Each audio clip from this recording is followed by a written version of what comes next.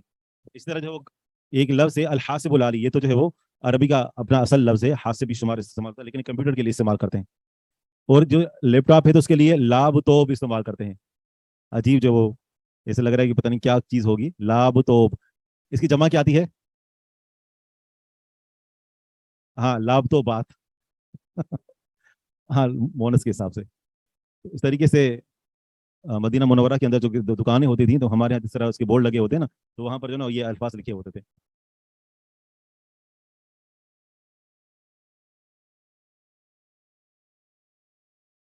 لیکن یہ الفاظ شروع سے بنے ہوئے ہیں, یہ تمام کے تمام سماعی ہیں, یہ جو ہمارے سامنے ہیں.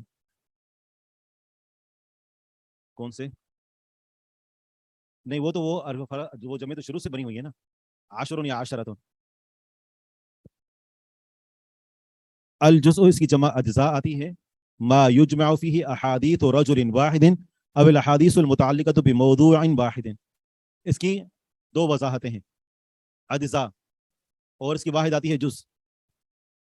یہ ایسی کتاب کو کہا جاتا ہے کہ جس میں صرف ایک شخص کی احادیث کو جمع کیا گیا ہو. مسند کے اندر کیا ہوتا ہے, بہت سارے صحابی ہوتے ہیں, اور بہت سارے صحابیوں کی روایات کو ایک جگہ پر جمع کیا گیا ہوتا ہے, یعنی ہر صحابی کی علیحدہ علیحدہ. یہ ایک نئی جو ہے انہوں نے تعریف لکھی ہے, وہ یہ ہے کہ عام طور پر جز کی جو تعریف کی جاتی ہے نا, تو جز کا مطلب یہ ہوتا ہے کہ اس میں ایک ہی موضوع سے متعلق احادیث جمع ہوتی ہیں, ایک موضوع سے متعلق. جیسے جزء رفع الیدین للامام البخاری, امام بخاری رحمہ اللہ کی کتاب ہے جزء رفع الیدین. تو یہ کتاب صرف ایک موضوع سے متعلق ہے. اس میں آپ کو فاتحہ پڑھنے کی, اور اسی طرح جو ہے وہ اذکار پڑھنے کی, اور طہارت کی, اور دیگر موضوعات کی حدیث میں صرف وہ حدیث جو رفع الیدین سے متعلق ہوں, تو یہ کتاب جز کہلاتی ہے. لیکن یہاں پر انہوں نے جز کی تعریف کے اندر یہ بات بھی ذکر کر دی ہے کہ ایک آدمی کی, صرف ایک آدمی کی احادیث جمع کر دی جائیں, چاہے وہ صحابی ہو یا کوئی اور ہو. ٹھیک ہے نا, اگر صحابی ہو تو پھر تو اسے مسند کہیں گے, اگر شیخ ہے اس اعتبار سے تو پھر تو شاید اسے جو ہے معجم کہیں گے, لیکن اس کے علاوہ کسی اور کی احادیث کو جمع کر دیا جائے تو اسے بھی جز کہیں گے. جس طرح ہم نے ذکر کیا تھا کہ تصنیف کا موضوع ایک ہوتا ہے. جی ہاں, بالکل دوہرا دیں گے. دوہرائیں؟ آپ نے کہا تو نہیں آپ دوہرائیں, آپ نے مجھ سے پوچھا, میں نے کہا کہ ٹھیک ہے دوہرا دیں گے. الاجزاء ما یجمع فی احادیث رجل واحد, اجزاء وہ کتاب ہوتی ہے یا جز وہ کتاب ہوتی ہے کہ جس میں ایک آدمی کی احادیث کو جمع کیا جاتا ہے. اب الاحادیث المتعلقۃ بموضوع واحد, یا احادیث جو ایک موضوع سے متعلق ہوں, جیسے جزء رفع الیدین للامام البخاری, امام بخاری کی کتاب جزء رفع الیدین. اس کو مکمل کر لیتے ہیں. مستدرک کے بارے میں ہم نے پہلے ہی ذکر کر دیا تھا, وضاحت کر دی تھی. المستدرکات کل کتاب, ہر وہ کتاب, استدرک فی ہے کہ اس میں اس پایا ہو, اس نے استدرک پایا ہو, درک سے لفظ لیا گیا ہے, استدرک کہ اس نے پایا ہو, فی ہی اس کتاب میں, ما فات صاحب کتاب آخر, جو چھوٹ گیا ہو, ما جو فات چھوٹ گیا ہو, رہ گیا ہو, صاحب کتاب آخر ایک اور کتاب والے سے, اعلی شرطی اسی کی شرط پر. مستدرک ایسی کتاب کو کہتے ہیں کہ جس کے اندر کسی اور کتاب والے سے جو احادیث چھوٹ گئی ہوں, احادیث کو اسی کی شرائط پر جمع کرنا. جیسے امام بخاری رحمہ اللہ نے جب صحیح بخاری لکھی, امام حاکم نے دیکھا کہ ان کی کیا شرطیں ہیں, تو انہوں نے ان کی شرطوں کو دیکھا اور انہی کی شرطوں کو مد نظر رکھتے ہوئے دیگر احادیث کو جمع کیا. تو مستدرک کی تعریف یہ ہوگی کل کتاب, ہر وہ کتاب, استدرک فیہ کہ اس میں اس نے پایا ہو, اس کتاب میں اس نے پائی ہو ایسی حدیث, مفات صاحب کتاب آخر جو ایک اور کتاب والے سے رہ گئی. جیسے امام بخاری سے کچھ کتابیں, کچھ احادیث رہ گئی, اعلی شرط ہی اسی کی شرط پر جمع کرنا, تو یہ کتاب مستدرک کہتی ہے. جیسے المستدرک علی الصحیحین, مستدرک صحیحین پر جو امام ابو عبداللہ حاکم نیسابوری کی ہے. تو اس کتاب کے لکھنے کا کیا مقصد تھا کہ امام بخاری اور امام مسلم نے بہت ساری صحیح حدیث لکھی, لیکن انہوں نے بہت ساری صحیح حدیث کو چھوڑ بھی دیا. تو امام حاکم نے سوچا کہ ایسا کیوں نہ کیا جائے کہ ان ساری صحیح حدیث کو جمع کر دیا جائے, اور دیکھا جائے کہ امام بخاری امام مسلم کی شرطوں پر جو بھی حدیث اترتی ہے سب کو جمع کیا جائے. تو یہ انہوں نے جمع کیا, اور کتاب وجود میں کیا کہا جائے گا اسے, المستدرک علی الصحیحین, صحیحین پر جو احادیث پائی گئی ہیں, بعد میں صحیحین کی شرطوں سے ملتی جلتی احادیث جو اور کتابوں کے اندر موجود ہیں یا کتابوں میں نہیں, علماء کے پاس, محدثین کے پاس موجود تھیں, ان کو جمع کیا گیا. جی ہاں, غیر منصرف ہے, اور کتاب کی جو ہے وہ یہ واقع ہو رہا ہے. جی ایک اور مصنف حدیث جسے امام بخاری ایک اور مصنف ہے امام حاکم کے مقابلے میں جی ٹھیک ہے آخری تعریف 2 منٹ رہتے ہیں تو انشاءاللہ ہم اس کو اگلے حصے میں پڑھیں گے سبحانک اللہم و بحمدک اشہد ان لا الہ الا انت استغفرک